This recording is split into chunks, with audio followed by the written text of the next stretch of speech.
So my original video that I was going to post got accidentally deleted, and I don't have any other better videos of learning targets that I've taken, so I'm just going to talk about my last lesson. So I had all of the students sitting at the front of the classroom. I had a big easel with notebook paper on it that said I can recognize the letter T, and I can write the letter T in uppercase or lowercase format.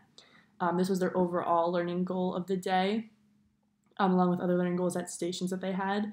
So while all of the kids were sitting at the front of the classroom, I reiterated that they'd been learning about the letter T before this day that I did the lesson on, and I asked them what letter they had been working on and had them answer, and then I read the learning goals out loud, and then I had them say them with me because I know some of the words, but not all of them, as they're in kindergarten, they don't really know how to read 100% yet. After reading the learning targets, I introduced the Thanksgiving book, as they try to relate the letters with a word, and because Thanksgiving was coming up, they did Thanksgiving. After I read the book, I introduced that we would be doing stations that day, literacy centers, and I had them follow me to each center, and on each center, there was a different activity with a whiteboard that said the learning targets of that center.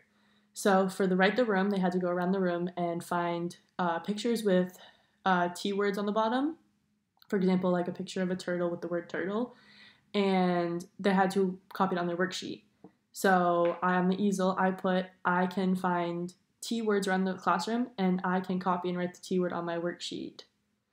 After I had said the learning goal and explained the instructions that they had to do for that activity, I read the learning goal once more and then said, I say, you say. So I said the goal, and then they repeated it. Then I brought them to the other station, which was a turkey book. They had to read a book and color the correct amount of feathers on each page for the turkey with the correct number. So for this one, the learning goal was I can read my book using my reading finger, and I can color the correct amount of turkey feathers with the right color. So again, I did I say, you say. So after I introduced it to begin with, I ended with it in the instructions and then read them out loud and then had them read them back to me. The last activity was a seesaw activity that I came up with, tracing the letter T and circling T word odd pictures that didn't have words on them.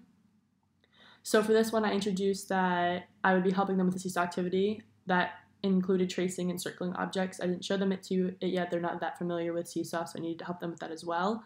But I did the I say, you say, and I said I can trace the letter T, and I can circle objects that start with the letter T. After that was done, all the instruction was done, and I had them choose which stations they wanted to go at. After that, when they were at the stations, if a student was struggling or not really wanting to do their work, I reminded them of their learning target to a couple students. I didn't need to do it to all students. Some students understood what they were needing to do, but those who were struggling, I had them look at the learning goal, and I said, do you remember what your learning goal is today? Because one student in particular was saying how he didn't feel like doing the work, and I said, well, remember, like, your learning goal is to read the book using your reading finger and to color the turkeys. You're almost done. Keep working. So that was one example of how I did it throughout the lesson. However, because the students were working at their stations and finishing when they were completed instead of being timed, and my mentor teacher was also taking them to work with them individually, I did not end up reiterating the learning objectives at the end. I didn't close with them, as even though most of them were done, they were then moving on to other work and working with the mentor teacher, so it didn't get done. My specific language to support understanding and ownership of student reflection is I've definitely started using a lot more specific praise when it comes to the work that they're doing.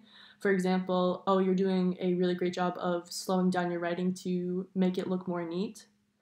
Or great job crossing your lowercase t's, because you know lowercase t has a cross on it.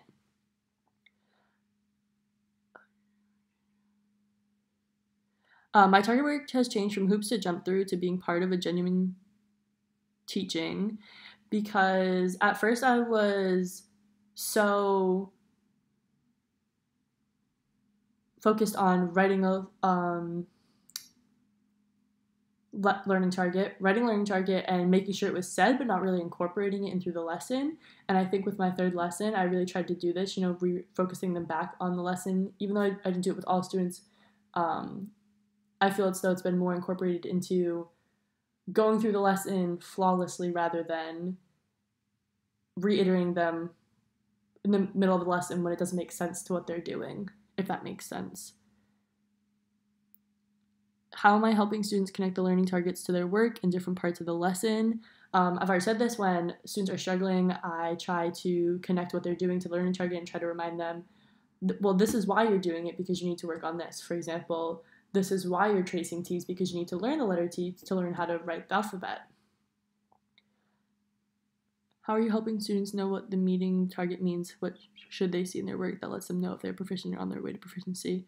So for the stations I had for this turkey book, I had a teacher example, so this lets them know like what their book should look like and what proficient looks like. For the Write the Room, they've done this many times, so they know what proficiency looks like, and I kind of just reiterated that, make sure you find all of the words and you try your best and you write slowly and copy it. And then for the seesaw activity, I kind of helped them through when doing it because they still don't know how to use seesaw, and said, all right, so for this one you have to trace all the T's and try your best and go slowly, and then practice writing them on yourself. And then for the other one, okay, make sure you circle all the T objects, and I just kept repeating it to make sure that they knew that that's what was being asked of them, and then connecting that to their learning goal.